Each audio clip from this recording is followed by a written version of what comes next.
ಪ್ರತಿದಿನ ನಮ್ಮೆಲ್ಲರ ಮನೆಯಲ್ಲಿ ಕಾಮನ್ ಆಗಿ ಯೂಸ್ ಮಾಡುವಂತಹ ಒಂದು ಸೊಪ್ಪು ಅಂದರೆ ಅದುವೇ ಕರಿ ಲೀವ್ಸ್ ಅಂದರೆ ಕರಿಬೇವಿನ ಸೊಪ್ಪು. ನೋಡಿ, ಇದನ್ನು ಒಗ್ಗರಣೆ ರಾಜ ಅಂತಲೂ ಕರೀತಾರೆ. ಯೂಶ್ವಲಿ ಇದನ್ನು ನಾವು ಮಾಡುವಂಥ ಅಡುಗೆಗೆ ಒಳ್ಳೆ ಸ್ಮೆಲ್ ಕೊಡಲಿ ಮತ್ತು ಒಂದು ಒಳ್ಳೆ ಫ್ಲೇವರ್ ಮತ್ತು ಟೇಸ್ಟ್ ಸಿಗಲಿಕ್ಕೆ ಇದನ್ನು ಕಾಮನ್ ಆಗಿ ಯೂಸ್ ಮಾಡ್ತೀವಿ. ಬಟ್ ಇದರಿಂದ ಬಹಳಷ್ಟು ಹೆಲ್ತ್ ಬೆನಿಫಿಟ್ಸ್ ಇದೆ ಅಂತ ಎಷ್ಟೋ ಜನಕ್ಕೆ ಗೊತ್ತಿಲ್ಲ. ನೋಡಿ, ಎಷ್ಟೋ ಸಂಶೋಧನೆಗಳು ಅದನ್ನ ಪ್ರೂವ್ ಕೂಡ ಮಾಡಿದೆ.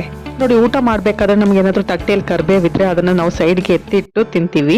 ಬಟ್ ನಮಗೆ ಗೊತ್ತಿಲ್ಲ ನಮ್ಮ ದೇಹಕ್ಕೆ ಬೇಕಾದಂಥ ಅಗತ್ಯವಾದ ಪೋಷಕಾಂಶಗಳು ಈ ಕರಿಬೇವಿನಲ್ಲಿದೆ, ಆದರೂ ನಾವು ಅದನ್ನು ತಿನ್ನೋದಿಲ್ಲ. ಹಾಗಾದರೆ ಅಂತಹ ಪೌಷ್ಟಿಕಾಂಶ ಏನಿದೆ ಇದರಲ್ಲಿ ಅಂತ ನೋಡೋದಾದರೆ, it is very good source of vitamin C ಮತ್ತು ವಿಟಮಿನ್ ಎ, ಐರನ್, ಕ್ಯಾಲ್ಶಿಯಂ. ಮುಖ್ಯವಾಗಿ ಇದರಲ್ಲಿ ಯಥೇಚ್ಛವಾಗಿ ಮೆಗ್ನೀಷಿಯಂ ಇದೆ ಮತ್ತು ವಿಟಮಿನ್ ಬಿ ಕಾಂಪ್ಲೆಕ್ಸ್ ವಿಟಮಿನ್ಸ್ಗಳು ಕೂಡ ಇದೆ. ಹಾಗೇನೆ ಆಂಟಿ ಆಕ್ಸಿಡೆಂಟ್ ಮತ್ತೆ ನಾರಿನಂಶ ಕೂಡ ಅತ್ಯಧಿಕವಾಗಿದೆ ಈ ಒಂದು ಕರ್ಬೇವು ಸೊಪ್ಪಿನಲ್ಲಿ. ಕರ್ಬೇವಿನಲ್ಲಿ ವಿಟಮಿನ್ ಸಿ ಯಥೇಚ್ಛವಾಗಿದೆ. ಇದೊಂದು ಬೆಸ್ಟ್ ಆಂಟಿ ಆಕ್ಸಿಡೆಂಟ್ ಅಂತಾನೆ ಹೇಳ್ಬೋದು. ನಮ್ಮ ದೇಹದಲ್ಲಿ ಆಗುವಂತ ಆಕ್ಸಿಡೇಟಿವ್ ಡ್ಯಾಮೇಜ್ ನ ಇದು ಪ್ರಿವೆಂಟ್ ಮಾಡುತ್ತೆ. ಹಾಗೆ ನಮ್ಮ ಸ್ಕಿನ್ ಹೆಲ್ತ್ ಕೂಡ ಇಂಪ್ರೂವ್ ಮಾಡಲಿಕ್ಕೆ ತುಂಬಾನೇ ಸಹಕಾರಿ. ಮತ್ತೆ ನಮ್ಮ ಜಾಯಿಂಟ್ ಹೆಲ್ತ್ ಕೂಡ ಇಂಪ್ರೂವ್ ಮಾಡುತ್ತೆ ಈ ಒಂದು ಕರಿಬೇವು. ಅಲ್ಲದೆ ಇದರಲ್ಲಿ ಐರನ್ ಕೂಡ ತುಂಬಾ ಜಾಸ್ತಿ ಇರೋದ್ರಿಂದ ನಮ್ಮ ಬಾಡಿಯಲ್ಲಿ ಹಿಮೋಗ್ಲೋಬಿನ್ ಸಿಂಥಸಿಸ್ ಚೆನ್ನಾಗಿ ಆಗಬೇಕು ಅಂದರೆ ಈ ಐರನ್ ಬೇಕೇ ಬೇಕು. ನೋಡಿ, ಎಷ್ಟೋ ಜನರಲ್ಲಿ ರಕ್ತಹೀನತೆ ಸಮಸ್ಯೆ ಇರುತ್ತೆ. ಅದರಲ್ಲೂ ಹೆಂಗಸರಲ್ಲಿ ರಕ್ತಹೀನತೆ ಸಮಸ್ಯೆಯಿಂದ ತುಂಬ ಕಾಮನ್ ಆಗಿ ಅದು ಕಂಡು ಬರುತ್ತೆ. ಅಂಥವರು ರೆಗ್ಯುಲರ್ ಆಗಿ ಐರನ್ ಟ್ಯಾಬ್ಲೆಟ್ ಮೊರೆ ಹೋಗ್ತಾರೆ. ಇದರಿಂದ ಅವರಿಗೆ ಕಾನ್ಸ್ಟಿಪೇಷನ್ ಅಂದರೆ ಮಲಬದ್ಧತೆ ಈ ಥರ ಸಮಸ್ಯೆಗಳು ಬರುವ ಸಾಧ್ಯತೆ ಇರುತ್ತೆ. ಸೊ ಅವ್ರಿಗೂ ಕೂಡ this is one of the best food ಅಂತಲೇ ಹೇಳ್ಬೋದು. ಅಲ್ಲದೆ ಈ ಕರಿಬೇವಿನಲ್ಲಿ ಐರನ್ ಕಂಟೆಂಟು ಚೆನ್ನಾಗಿದೆ, ಹಾಗೆ ವಿಟಮಿನ್ ಸಿ ಕೂಡ ಚೆನ್ನಾಗಿ ಇರೋದ್ರಿಂದ ಸೊ ಐರನ್ ಅಬ್ಸಾರ್ಪ್ಷನ್ ಇಂಪ್ರೂವ್ ಮಾಡಲಿಕ್ಕೆ ಕೂಡ ಇದರಲ್ಲಿ ಬೇಕಾಗಿರುವಂಥ ಕೆಟಲಿಸ್ಟು ಈ ಒಂದು ಕರಿಬೇವಿನಲ್ಲಿದೆ. ಸೊ ರಕ್ತಹೀನತೆ ಸಮಸ್ಯೆ ಇರುವವರು ರೆಗ್ಯುಲರ್ ಆಗಿ ಕರಿಬೇವು ಸೊಪ್ಪು ಸೇವಿಸೋದ್ರಿಂದ ಅವರು ಈ ಒಂದು ರಕ್ತಹೀನತೆಯಿಂದ ಮುಕ್ತಿಯನ್ನು ಹೊಂದಬಹುದು. ಅಲ್ಲದೆ ಈ ಕರಿಬೇವಿನಲ್ಲಿ ಮುಖ್ಯವಾಗಿ ಮೆಗ್ನೀಷಿಯಂ ಕಂಟೆಂಟ್ ಜಾಸ್ತಿ ಇದೆ. ನೋಡಿ, ಮೆಗ್ನೀಷಿಯಂ ಒಂದು ಕಾಮಿಂಗ್ ಮಿನರಲ್ ಅಂತ ಕರೀತಾರೆ.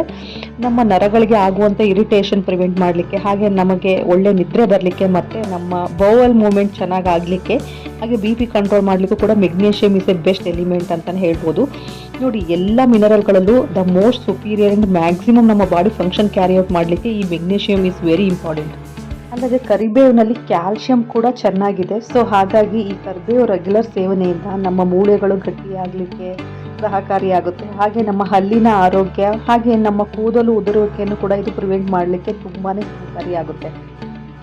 ಮತ್ತು ಈ ಕರಿಬೇವಿನಲ್ಲಿ ಬೀಟಾ ಕೆರೋಟಿನ್ ಕೂಡ ಚೆನ್ನಾಗಿರುತ್ತೆ. ಅಂದರೆ ಈ ಬೀಟಾ ಕೆರೋಟಿನ್ ಅಂದರೆ ಇದು ಪ್ರಿಕಾಸರ್ ಆಫ್ ವಿಟಮಿನ್ ಎ.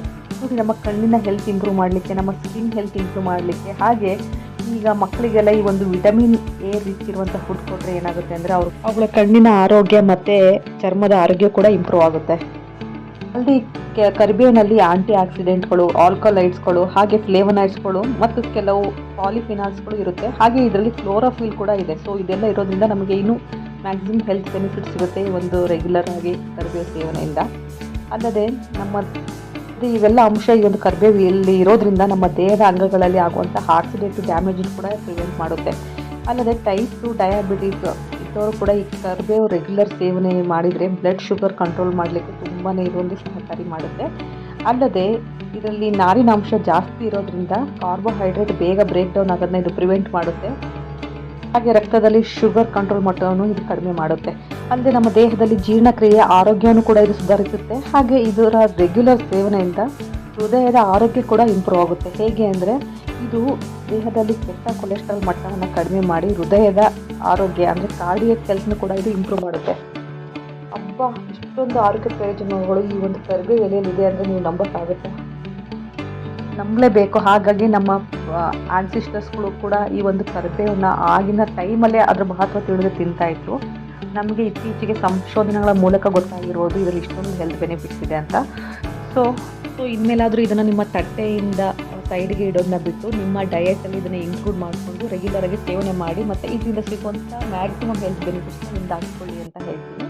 ನಿಮಗೆ ಕಂಪ್ಲೀಟ್ ಹೆಲ್ತ್ ಬೆನಿಫಿಟ್ ಸಿಗಬೇಕು ಅಂತ ಅಂದರೆ ಇದನ್ನು ನಾವು ಕಂಪ್ಲೀಟಾಗಿ ಫ್ರೈ ಮಾಡಬಾರ್ದು ಮತ್ತು ಜಾಸ್ತಿ ಬಾಯ್ಲ್ ಮಾಡಿ ತಿನ್ನೋದನ್ನ ಅವಾಯ್ಡ್ ಮಾಡಬೇಕು. ಬಟ್ ಹೇಗೆ ತಿನ್ನಬೇಕಪ್ಪ ಅಂದರೆ ದಿನ ಅಟ್ಲೀಸ್ಟ್ 5 ರಿಂದ 6 ಎಲೆನ ಫ್ರೆಶ್ ಆಗಿರೋಂಥ ಎಲೆಗಳನ್ನು ಹಾಗೆ ಬಾಯಲ್ಲಿ ಹಾಕಿ ಜಗದು ತಿನ್ನಬೇಕು. ಇಲ್ಲ ಅಂತ ಅಂದರೆ ನಿಮಗೆ ಅದರ ಅವೈಲಬಿಲಿಟಿ ಜಾಸ್ತಿ ಇಲ್ಲ, ನಿಮಗೆ ಸಿಗ್ತಾ ಇಲ್ಲ ಅಂದರೆ ಈ ಒಂದು ಎಲೆಗಳನ್ನು ತಂದು ಶೇಡಲ್ಲಿ ಒಣಗಿಸಿ ಪೌಡ್ರ್ ಪುಡಿ ಮಾಡಿ ಒಂದು ಏರ್ಟೈಟ್ ಡಬ್ಬದಲ್ಲಿ ಹಾಕಿಡಿ.